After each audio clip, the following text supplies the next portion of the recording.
Good afternoon, all. CamelbackTrading.org coming to you this Wednesday afternoon, July 1st, and we're looking at the market profile of the SPY ETF here on Window Trader. And the big news of the day is we go out with a price probe to the upside for the third day in a row. I haven't seen that. That's very, very rare.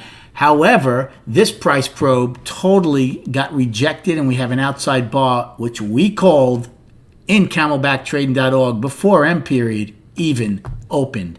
So we had a lot of success in M period. We'll go over why I think what happened today did happen in M. Price probe from yesterday held. We had a perfect pot going for a while. We have an afternoon pullback low. We had a lot of indecision in and out of yesterday's range, the first 5 time frames, and even took out the opening in D&E, which has been a rarity these days once we stay above it or below it. But it stayed there for less than a time to have a cup of coffee. Value is higher on the day.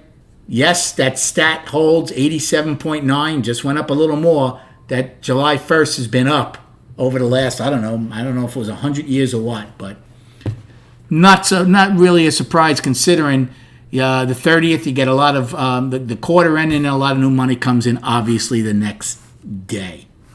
So, as far as my trading, in A period, we opened in balance but above value. So in my morning video, we were trading down here, and I was giving scenarios. Well, we ended up opening at the top of it. I said if we hold the price probe, I'd get long. Now, I didn't get long right away. We went below the opening, got above it, and then I got long and took it with higher value back above yesterday's high for a nice trade.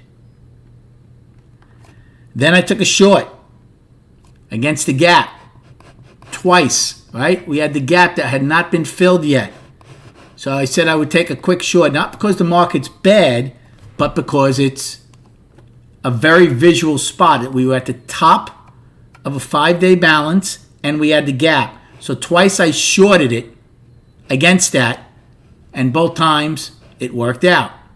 Okay? We did get into the gap, but we certainly didn't fill it.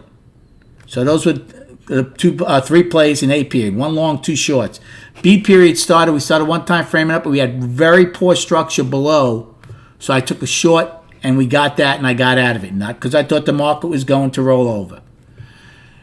We one time framed up in A, B, and C, and then C had a reversal bar. You can't see it here, but we did. And then D went lower, E went low. Now, a lot of people right off the bat are going to be ready to short this market when D takes out C's low. I did not, for a couple of reasons. I thought the only reason we flushed out in D and E is because buyers weren't getting a lot for their trouble up here. We got into the gap all 3 time frames, but we couldn't fill it. They weren't getting acceleration. So finally, the weak longs puked it up. That's all that was. Now, they got lower than I thought they would. I didn't think we'd even get to the opening, but we got to the opening and took out A's low, but came right back in. Now, I didn't go long here, but in E period, once E opened and did not take out D's low, once we got around the open, I got long a decent amount of calls and wrote it straight up to POC. And yesterday's high. Because now the question is, well, something did change. We stopped one time framing up and came down, and one time frame down. Are we going to now stop around yesterday's high? We really got above it, but we did test it again in F period. So it was a good out and a beautiful play on my long. Now, I didn't do anything until M period after that. I was looking to fade new highs, but only once we filled the gap. So we made a new high in G, but we didn't fill the gap. And that's what I was looking for. Would have been a nice short. We came down. I was looking for an afternoon pullback low. To me, H period was too close to POC. I didn't take it. Could have done again in I period, both sides, sell and long, same in J, same in K. It was only about a 70-cent range. And a lot of guys in the room did it, and they did very well, shorting it up here and covering and going long down here. But I was getting picky. I had a very good morning. So in my mind, I either wanted to short a new high once we filled the gap from the 24th, I believe it was, or if we got low enough again to value low or B or C's low to take a long. Never got there for me. Now, M period. M period opens. Now, look what happened. here's the 29th, right? M trades down and then rips up. Compared to yesterday, that was nothing. Look what M period did yesterday. There are so many inexperienced traders out there and mindless machines, and traders are going to do its work till it doesn't work anymore. But for my money, the last 2 days M period did what they did. Everything's in context, right? So prior to this M, we had 4 days in a row or 3 days in a row, no, actually 4, including that day, that they tried to push down. Lower low, lower low, lower low, inside week down, but it failed. So to me, all this is all shorts, sellers are weak and shorts covered. And yesterday, all this was the market, after being down for 4 days, stopping the one-time framing down, getting its act together, and now it's the end of the quarter, end of the half year, let's rip it. So today, now people who know what's going on, well, I'm not the only one, will understand, well, that's good reasons why maybe M did what it did and the overall day did what it did.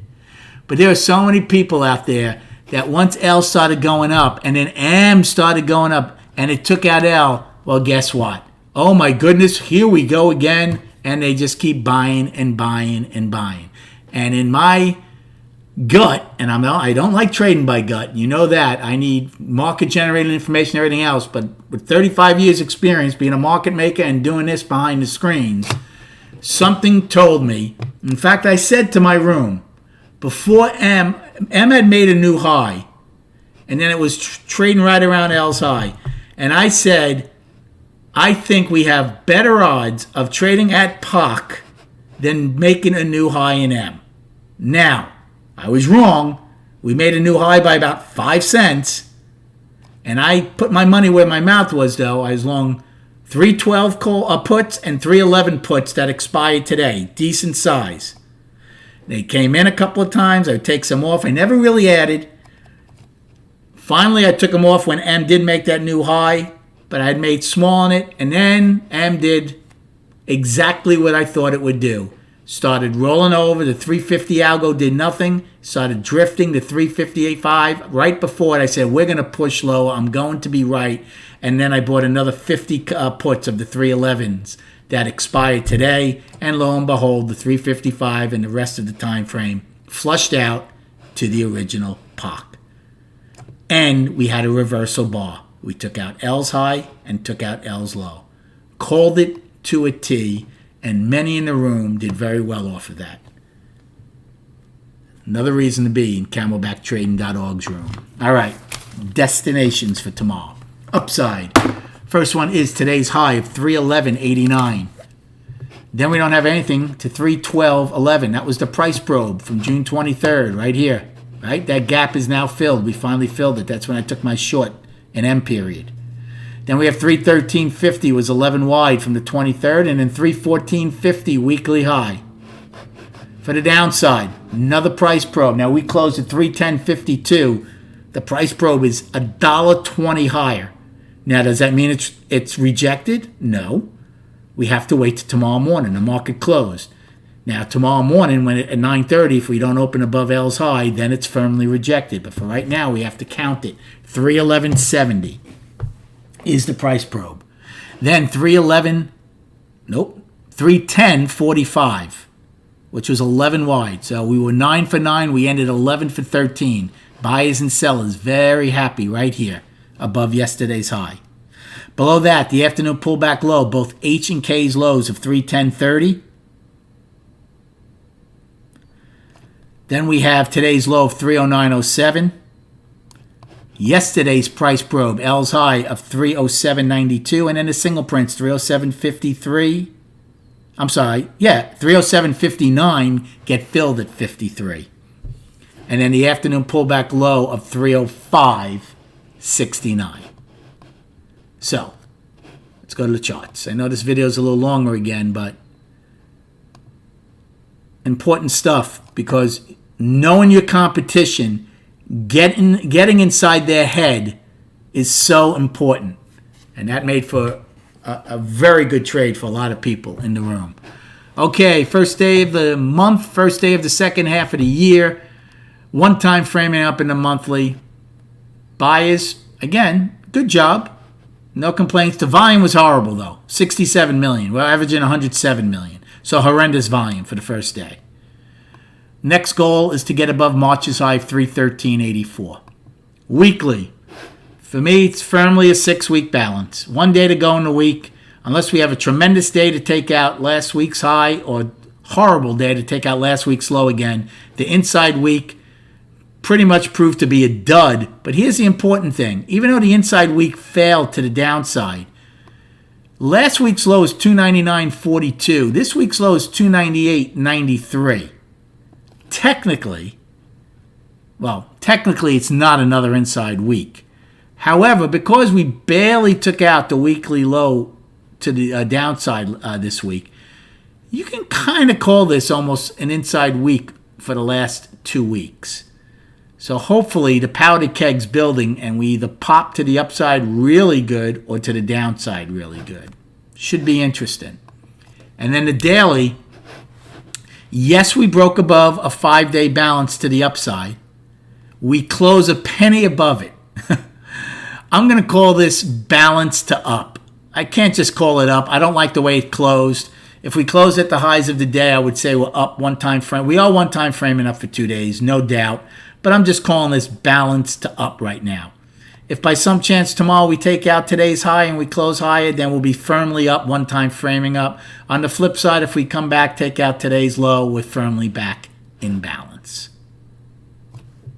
I hope you had a good day trading today. Come check us out at camelbacktrading.org. Have a great night, and we'll speak prior to the opening tomorrow.